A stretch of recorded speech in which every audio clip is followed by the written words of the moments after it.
You are looking at Julian's pronunciation guide, where we look at how to pronounce better some of the most mispronounced words in the world, like this other curious word. But how do you say what you're looking for today? Let's learn how to pronounce this name correctly once and for all. If you want to learn more biblical names from the Bible, make sure to stay tuned. We've got many more coming up here at the end of the video. Confusing one, there are different pronunciations indeed, okay? In English, two ways of pronouncing it, and we're going to look at how it's pronounced in Hebrew as well.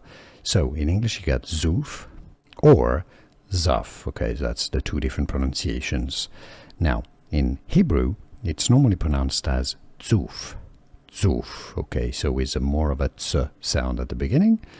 Therefore the pronunciation in English, Zuph, is a little more correct, let's say, or closer to Hebrew at least. So Hebrew, Zuph, or in English, Zuph. Some pronounce it also as Zuph. It's not completely incorrect. It's the English pronunciation. Now you know it all. Here are more videos on how to pronounce more confusing words and names too many mispronounced. Like this video if you found it useful. I appreciate your support. I'll see you soon and thanks for watching.